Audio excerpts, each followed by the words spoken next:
ગુજરાતના રમતગમત ક્ષેત્રે સૌથી મોટા ઉત્સવ ખેલ મહાકુંભમાં આણંદની વિદ્યાર્થિનીએ ઝળહળતી સફળતા મેળવી છે. આણંદ કોમર્સ કોલેજમાં પ્રથમ વર્ષમાં અભ્યાસ કરતી વિધિ રાઠોડે રાજ્ય સ્તરની ફૂટબોલ સ્પર્ધામાં ઉત્કૃષ્ટ પ્રદર્શન કરી સિલ્વર મેડલ પોતાના નામે કર્યો છે. મૂળ જંબુસર તાલુકાના વેડજ ગામની વતની એવી વિધિ ક્ષત્રિય રાઠોડે આ સિદ્ધિ મેળવીને પોતાના પરિવાર, વતન અને કોલેજનું નામ સમગ્ર રાજ્યમાં રોશન કર્યું છે. તેની આ સફળતા પાછળ તેની કઠોર મહેનત, મેદાન પરની શિસ્ત અને રમત પ્રત્યેની અતૂટ લગન જવાબદાર છે. ફૂટબોલ જેવી શારીરિક ક્ષમતા માંગી લેતી રમતમાં રાજ્ય સ્તરે મેડલ મેળવવો એ યુવા ખેલાડીઓ માટે પ્રેરણા સમાન છે.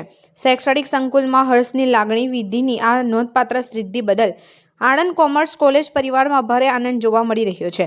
કોલેજના આચાર્ય doctor V M. Vanar, academy head doctor Sunil Trivedi, doctor Jaydatt Purohit, doctor Arpita Parmar તેમજ સમગ્ર શૈક્ષણિક અને બિન શૈક્ષણિક સ્ટાફ દ્વારા વિધિ રાઠોડને હાર્દિક અભિનંદન પાઠવવામાં આવ્યા હતા. કોલેજ પ્રશાસને વિધિ આગામી સમયમાં રાષ્ટ્રીય સ્તરે પણ સફળતાના શિખરો સર કરે તેવી શુભેચ્છા વ્યક્ત કરી હતી.